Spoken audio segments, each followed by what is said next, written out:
he says things, he doesn't even know what he's saying is like fruity. You know what I'm saying? Like, he says something fabulous and he goes, yo, but me and you, we ain't party. Like, we need to party. That was you. Scrambling. What? You said, I like when you do it like that, Daddy. When you scrambling and scraping for Hey, man. When you hear about the wildest nights in hip-hop history, one name keeps coming up. Sean Diddy Combs, formerly known as Puff Daddy. From lavish mansions to yacht soirees and star-filled guest lists, his Diddy parties were legendary. Jay-Z, Leonardo DiCaprio, Gucci Mane, every big name seemed to attend. But behind the glamour, rumors, secrets, and scandals simmered. And even as Diddy's empire glowed in the spotlight, there were major rappers who didn't stick around. Some deliberately stayed away. Among them, 50 Cent. Their friction, long-standing and public, tells a deeper story of power, loyalty, fear, and survival. This is the story of why some rappers kept their distance from Diddy's world and what the consequences looked like when the mania turned into legal trouble. He'll blame me for New York City hip-hop. He was the program director. He did not play that music. In the 1990s and early 2000s, Diddy's name was synonymous with opulence and high-flying hip-hop life. The mansions, the super yachts, the white attire guest lists, everything screamed success. But the very nature of those parties led to talk. Rumors swirled that behind the velvet ropes and flashing cameras, there were after-hours events rife with substances, sexual excess, power dynamics, and secrets the kind that don't like daylight.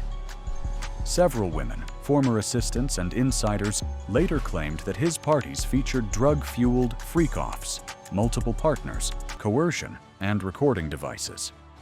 One former staffer alleged that between 2019 and 2021, he was pressured to clean up after so-called Wild King nights, with sex machines, aphrodisiacs, and adult entertainment that crossed a line. By 2024 and 2025, Diddy's empire would face major legal storms.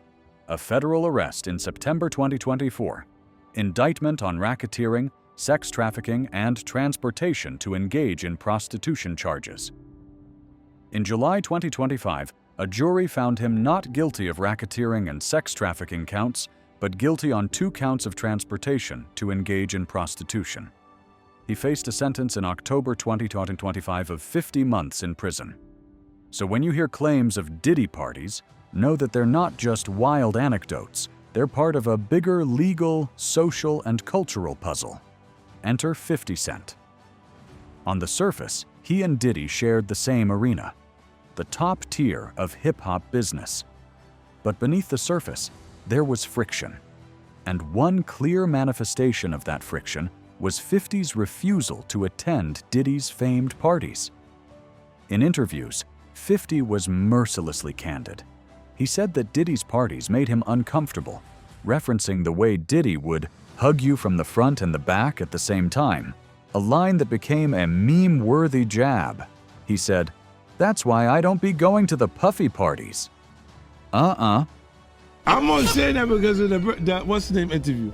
Nori. The Drake Champs. Yeah, that one. Just blow it out. It's your birthday every day. Every day's your birthday on Drink Champs, goddammit. I'm in. Okay. We ain't fucking with that. I got notes now. I'm trying to get my life together. You know what I'm saying? Like, he said something fabulous and he goes, but me and you, we ain't party. Like, we need to party. Oh, but me and you ain't never really party, you know what I'm saying? What is he talking about? What is he talking about? That's the kind of stuff that when people say that to me, I get a little uncomfortable. He said something to me one time, a long time ago, at Chris Lighty's wedding. He told me he'd take me shopping. I looked at him like, what'd you just say?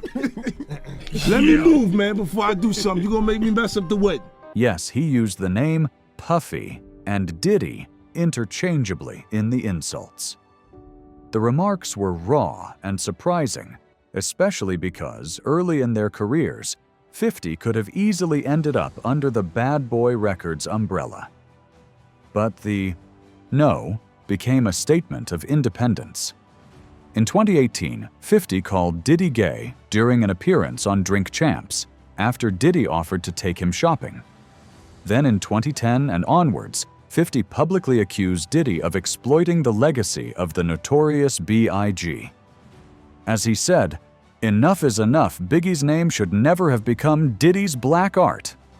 At the 2010 BET Awards post-show, Diddy retaliated. "If you're hating, you ash-breasted," he said, pointing at 50, suggesting the insults came from envy. 50 responded with more jabs, Instagram posts mocking Diddy's associations with Rick Ross and Steve Stout.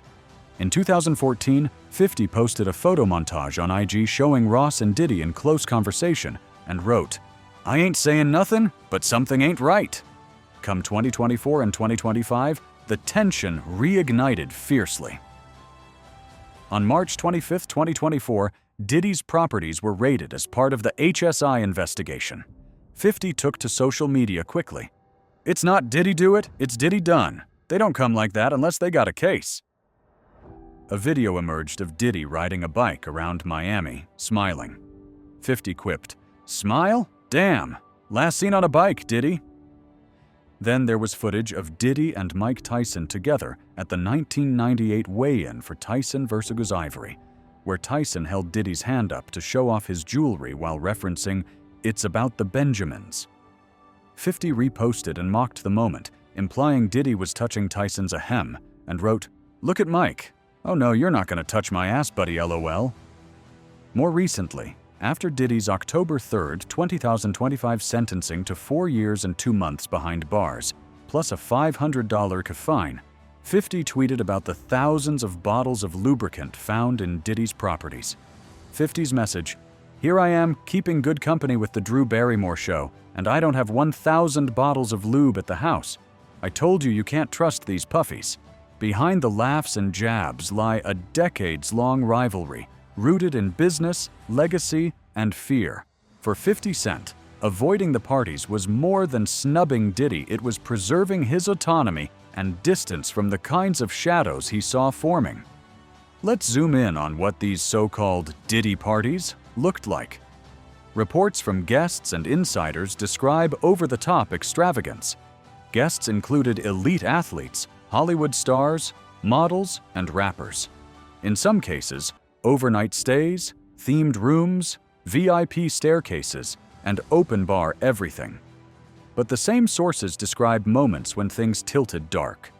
Men bringing young women, questionable consent, forced group settings, drugs, cameras, and heavy pressure to perform or participate. One former assistant claimed he was asked to clean up after peeked-in parties, arrange drug deliveries, accompanied female guests, and even helped set up sex machines.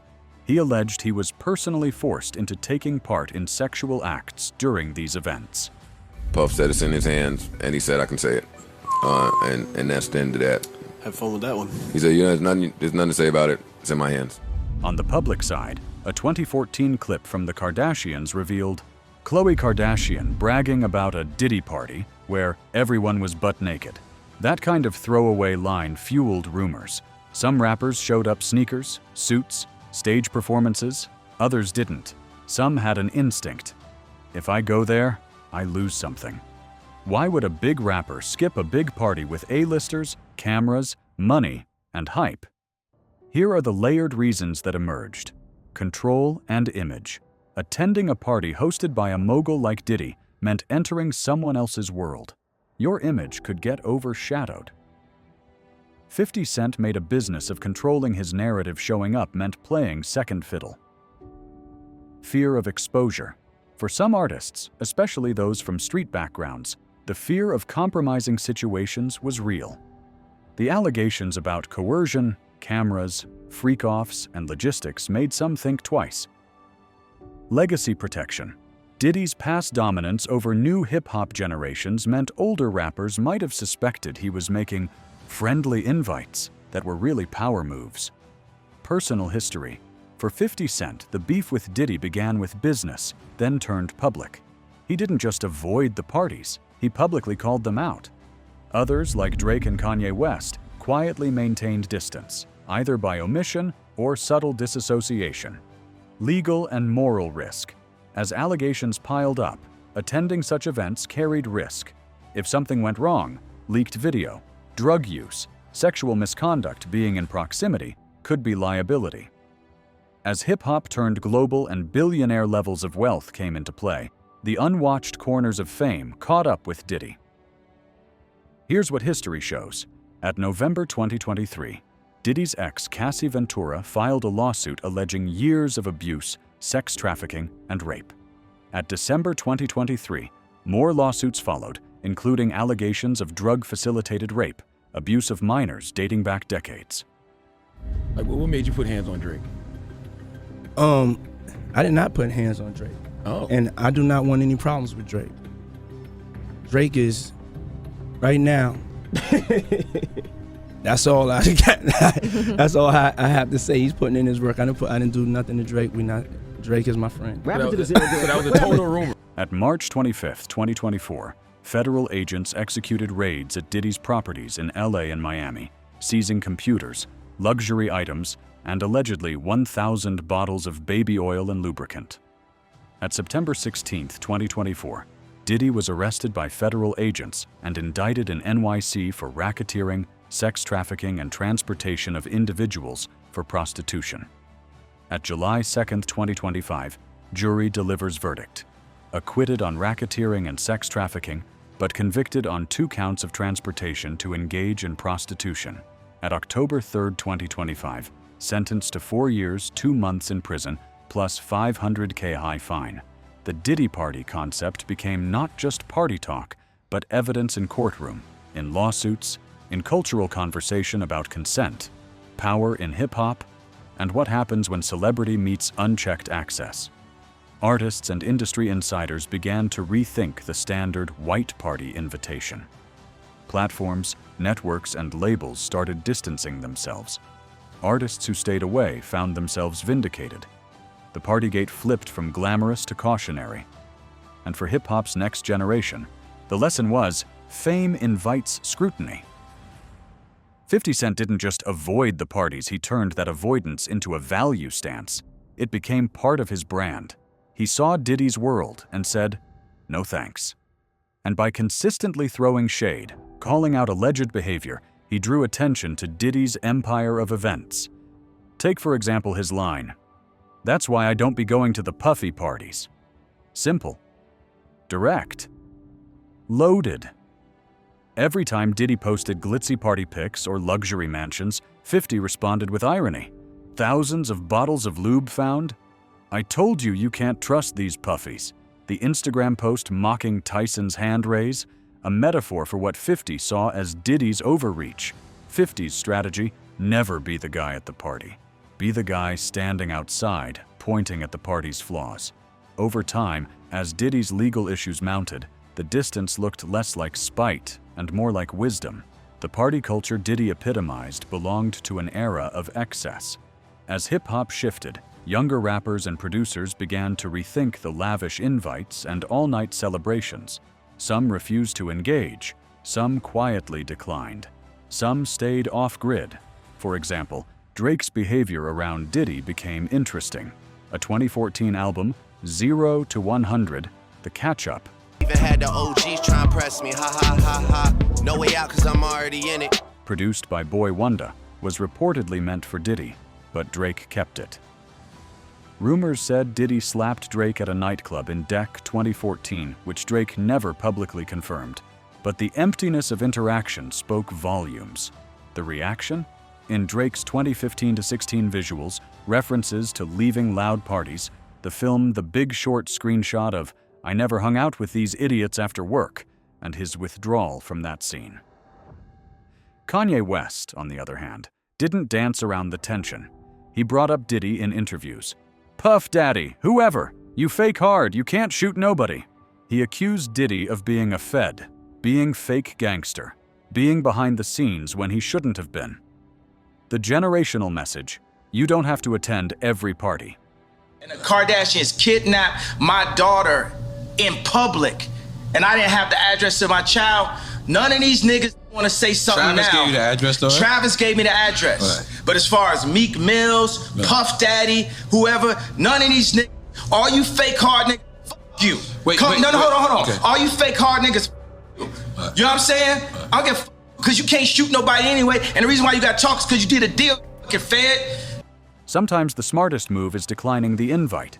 As systems of accountability grow, the risk of going to the wrong party rises. Here's what this moment in hip-hop is forcing us to think about. What kind of legacy does a party host leave? Or more importantly, what legacy does a rapper leave if their parties overshadow their music? Diddy built an empire: Bad Boy Records, Revolt TV, clothing lines, a film production company. He dominated. But at the same time, the party man persona had a dark side, from the Wild King Nights lawsuits to the 2025 conviction. Even as he claimed the women were consenting, the allegation pattern suggests a system of coercion and control. For rappers who avoided his parties, the decision speaks louder than any lyric. 50 Cent's refusal to participate wasn't just personal, it became strategic. It's now part of the historical record that one of hip-hop's biggest names publicly said no to the Diddy circus. From a culture standpoint, we are seeing a reckoning. The invitation to the party no longer means fame and glory. Sometimes it means legal exposure and moral compromise. Next-gen rappers are asking, what am I giving up by going? What's the price of the invite? When you put this all together, the moral of the story shines sharp. Fame invites everything: cameras, flash, money, access. But also shadows, secrets, pressure, and the potential for shame. The first of all is there has been negative propaganda put out about me that's not true. The bigger the host, the grander the event, the higher the stakes for everyone involved. If you're the host, as Diddy was, the event becomes more than a party.